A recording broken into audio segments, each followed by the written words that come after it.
Good morning students, welcome back to the class 12, subject business studies, chapter organizing. As before starting this chapter topic, I would tell you that one topic of this chapter has been deleted by the CBSE, that is formal and informal organizing structure. So today we will start our topic known as dedication. Dedication. In this we will see the meaning and the definition, and then we will see the elements of dedication, and then we will see the comparison of that elements, and in next topic or in next video we will see the dedication's importance. So let's begin with the dedication of this chapter. In this meaning and definition, you will be understanding what is dedication. So here we go with the meaning of the dedication.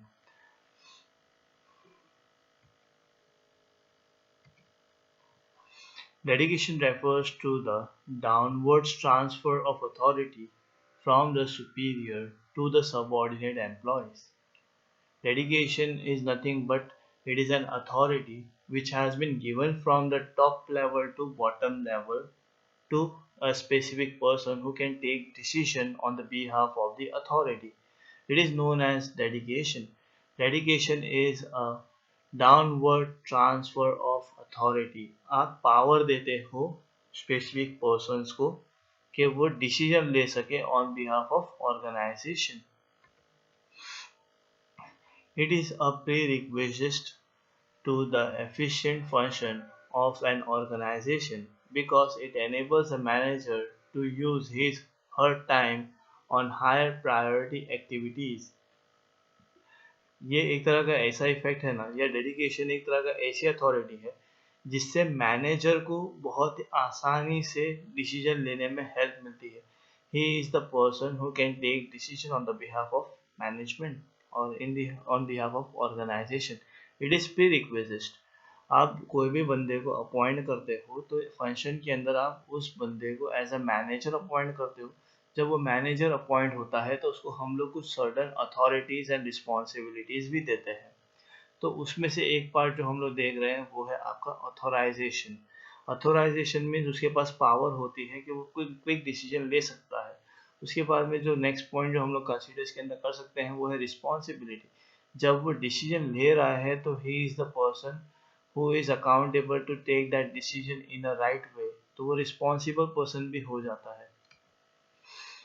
Importance of dedication is that it helps in effective management, employee development, motivation, growth and coordination. ये जो dedication जो है ये बहुत ही ज़्यादा helpful हो जाता है फॉर इफेक्टिव मैनेजमेंट. अगर राइट टाइम पे राइट डिसीजन लोगे तो आपका जो मैनेजमेंट है वो बहुत ही स्ट्रेट फॉरवर्ड हो जाता है. उसके बाद में अगर आप डेवलपमेंट की बात करते हो तो एम्प्लॉयमेंट ग्रोथ यहाँ पे होनी शुरू हो जाती है जब आप खुद डिसीजन लेते हो. फिर आता है मोटिवेशन, ग्रोथ एंड कोऑर्डिनेशन. अगर आप डेडिकेशन रखते हो तो आप एम्प्लॉय को मोटिवेट भी कर सकते हो, ऑर्गेनाइजेशन ग्रोथ को और एनहांस कर सकते हो, और प्रॉपर कोऑर्डिनेशन के थ्रू आप ऑर्गेनाइजेशन को बेनिफिट्स दे सकते हो. तो ऑर्गेनाइजिंग के अंदर डेडिकेशन एक टाइटल जो है वो बहुत ही ज़्यादा इम्पॉर्टेंट हो जाता है for a manager to manage the things accordingly. अब डेफिनेशन देखते हैं. What is the definition of dedication? Definition, जो डेफिनेशन मैंने यहाँ पे लिखवाया है वो है टीओ हेमिन का. Dedication of authority mainly means granting the authority to subordinate to operate with prescribed limitations. Theo Haimann, ये जो टीओ हेमिन है इसने एक डेफिनेशन लिखा था डेडिकेशन के थ्रू. डेडिकेशन का उसका मतलब जो उसने लिखा है उसने ऐसा लिखा है कि अथॉरिटीज़ जो होती हैं वो ग्रांट की जाती है सब ऑर्डिनेट्स को जो एक लिमिट टाइम पे या लिमिट ऑपरेशंस को प्रॉपरली डिसाइड कर सके. जो उनके हाथ में है या जो उनके अंडर आता है उसके रिलेटेड वो सारा डिसीजन ले सके, उसी लिए उनको अथॉरिटी दी जाती है. सब ऑर्डिनेट्स के पास जो पावर है वो उनके नीचे जो काम कर रहे हैं उन लोगों तक लिमिटेड होता है। अब यहाँ पे अकॉर्डिंग टू लुइस एनल, dedication is an entrusted of responsibilities and authority to another to another and the creation of accountability for performance।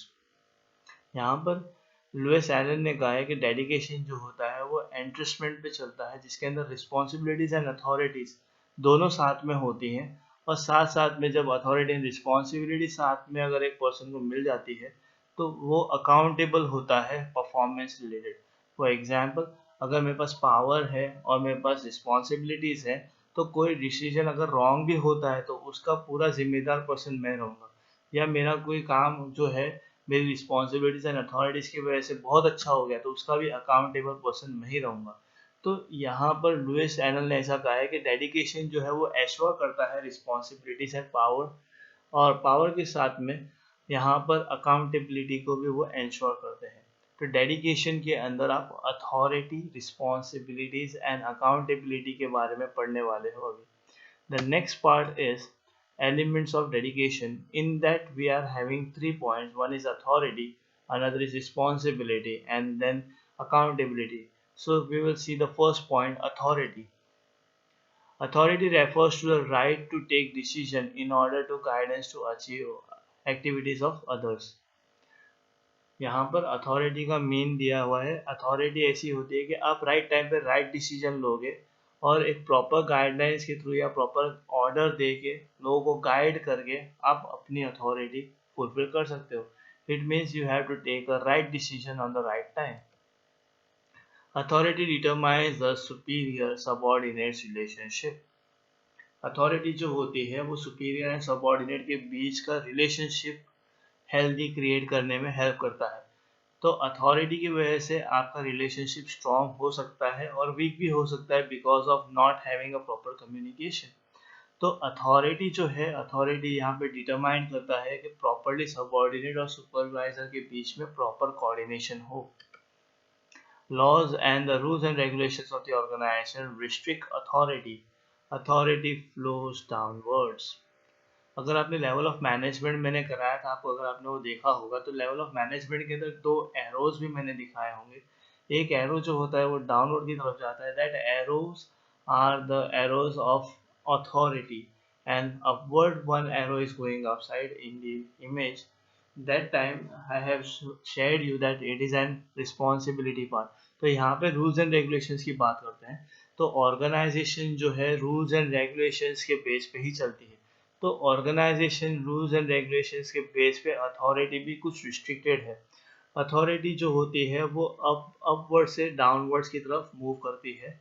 जैसे जैसे लोग वैसे वैसे अथॉरिटीज उनको मिलती है। टॉप लेवल मैनेजमेंट की अथॉरिटी कम होती है लेकिन रिस्पॉन्सिबिलिटी हाई होती है। वेरएस मिडल लेवल जो पर्सन होते हैं उनकी रिस्पॉन्सिबिलिटी थोड़ी कम होती है लेकिन अथॉरिटी थोड़ी ज़्यादा होती है। अगर लोअर लेवल मैनेजमेंट की बात करते हैं तो यहाँ पे अथॉरिटी बहुत ज़्यादा हाई है बट रिस्पॉन्सिबिलिटी बहुत ही लेस होती है। तो authority is referred by as right to take a decision in order to guide to achieve the objectives। objectives को अगर अचीव करना हो तो राइट डिसीजन लेना ज़रूरी है और ऑर्गेनाइजेशन के बिहाफ पे आपको डिसीजन लेना है जो ऑर्गेनाइजेशन को नुकसान ना पहुंचा सके। अब एलिमेंट्स का एक पार्ट हम लोग देते हैं जिसका पॉइंट नंबर 2 है, जो पॉइंट नंबर है रिस्पॉन्सिबिलिटी। अब रिस्पॉन्सिबिलिटी मीन्स जो आप अथॉरिटी में जो आप डिसीजन लेने की रिस्पॉन्स, आप जो अथॉरिटी के अंदर जो डिसीजन ले रहे थे वो डिसीजन के बेस पे अब आप रिस्पॉन्सिबिलिटी भी ले सकते हो। तो responsibility is the obligation of subordinates to perform properly an assigned duty.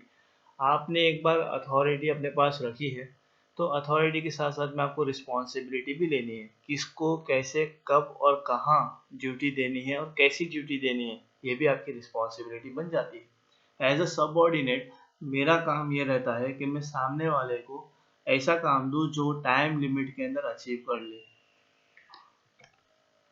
If the subordinate has the responsibility for the job, he or she must be given necessary authority to carry out that task। अगर मैं subordinate हूँ तो मेरे पास responsibility है किसको कब कैसे job देनी है। तो मैं अगर उसको जॉब असाइन कर रहा हूँ तो मेरी रिस्पॉन्सिबिलिटी ये भी है कि जिस पर्सन को मैंने ये अथॉरिटी दी है, जॉब अथॉरिटी दी है, जॉब असाइनमेंट दी हुई है, उसको मैं अथॉरिटी भी दूँ कि वो कुछ डिसीजंस ले सकता है ऑन बिहाफ ऑफ ऑर्गेनाइजेशन और टास्क को ऑन टाइम वो कंप्लीट कर सके। तो यही है रिस्पॉन्सिबिलिटी। तो अथॉरिटी एंड रिस्पॉन्सिबिलिटी दोनों ही साइमल्टेनियस चलते हैं। अगर रिस्पॉन्सिबिलिटी है तो अथॉरिटी भी आपको देनी पड़ेगी, अगर अथॉरिटी है तो रिस्पॉन्सिबिलिटी भी सामने वाले को लेनी ज़रूरी है। अब आता है अकाउंटेबिलिटी। जब हम लोग अकाउंटेबिलिटी की बात करते हैं तो कौन है responsible for this. So accountability implies me being accountable for the final outcome। जो रिजल्ट आएगा या तो फेल या तो अचीव्ड, अगर अचीव हो रहा है तो भी जो पर्सन है जिसके पास अथॉरिटी एंड रिस्पॉन्सिबिलिटीज है वो अकाउंटेबल होंगे उनके फाइनल आउटकम पे। When a superior assigns a work to a subordinate, he or she is answerable to supervisor for its outcome। मैंने अगर किसी को काम दिया है, उसको पावर दिए हुए हैं और रिस्पॉन्सिबिलिटी भी दी है, तो वो लोग अपना काम करेंगे। लेकिन अगर उनके काम में कुछ फॉल्ट होगा, कुछ रिस्पॉन्सिबिलिटीज या डिसीजन जैसा हमने किया था या प्लानिंग जैसी की थी वैसा प्लानिंग सक्सेस नहीं हुआ, तो जिनको मैंने अथॉरिटीज एंड रिस्पॉन्सिबिलिटी दी है तो वो आंसरेबल होंगे कि ये आउटकम कैसे आया या क्या रीज़न थे जिसकी वजह से हमारा जो टारगेट है वो अचीव नहीं हो पाया। तो सुपीरियर अपने सब ऑर्डिनेट से आंसर्स मांगता है जब रिजल्ट उनके अप्रोप्रिएट नहीं आते। अगर रिजल्ट अप्रोप्रिएट आ गए तो उनको एनकरेज किया जाता है फर्दर प्रोसेस के लिए। Next point is difference between authority, responsibility and accountability. ये चार्ट के अंदर हम लोग सिर्फ रफ देखते हैं क्या क्या है इसके अंदर। मैंने बेसिस लिखे हुए हैं, बेसिस हम लोग वन वन एक ही लाइन में देख लेते हैं। अगर इसको आप समझ जाते हो तो स्टार्टिंग में जो मैंने account authority responsibility and accountability का जो इन्फॉर्मेशन दिया है वो परफेक्ट हो जाएगा। सो बेसिस जो दिए हैं, पहला है मीनिंग। अथॉरिटी, अथॉरिटी का पहला पॉइंट मीनिंग के अंदर मैंने लिखा है right to command, responsibility obligated to perform an assigning task, accountability answerable for the outcome of an assigning task. अगर हम मीनिंग तीनों के साथ में देखते हैं तो अथॉरिटी ऐसा कहता है कि हम लोग right to command, I am the person who can give orders or who can give a guidelines to the further work। Responsibility means obligating to perform an assigned task। मैंने जो टास्क देना है रिस्पॉन्सिबिलिटी के through वो assignment perfect काम करने चाहिए, या जो मैंने असाइनमेंट दिया हुआ है कैंडिडेट्स को या एम्प्लॉयज़ को उनको वो काम प्रॉपरली करना ज़रूरी है। अकाउंटेबिलिटी, जिनको मैंने रिस्पॉन्सिबिलिटी दी है वही आंसरेबल भी होंगे जो रिजल्ट आएगा उसका। ओरिजिन, अब ओरिजिन की जब बात करते हैं तो arise from formal position, authority जो है वो फॉर्मल पोजीशन से अराइज होती है। रिस्पॉन्सिबिलिटी जो है वो अथॉरिटी से शुरू होती है, वेयरएज अकाउंटेबिलिटी जो है वो रिस्पॉन्सिबिलिटी से स्टार्ट होती है। डेडिकेशन की जब बात करते हैं तो अथॉरिटी जो है वो डेडिकेटेड है, वेयरएज रिस्पॉन्सिबिलिटी जो है वो ज़्यादा डेडिकेटेड नहीं है लेकिन थोड़ा सा डेडिकेट होता है। बट अकाउंटेबिलिटी कभी भी डेडिकेशन नहीं होता। जब फ्लो की बात करते हैं तो अथॉरिटी जो है वो डाउनवर्ड फ्लो होती है अपवर्ड टू डाउनवर्ड के थ्रू, वेयरएज रिस्पॉन्सिबिलिटी जो है वो डाउनवर्ड से अपवर्ड की तरफ मूव ऑन करती है, वेयरएज अकाउंटेबिलिटी जो है वो भी डाउनवर्ड से अपवर्ड की तरफ फॉरवर्ड होती है। सो in next lecture we will see the importance of dedication, and that's it for today. Thank you.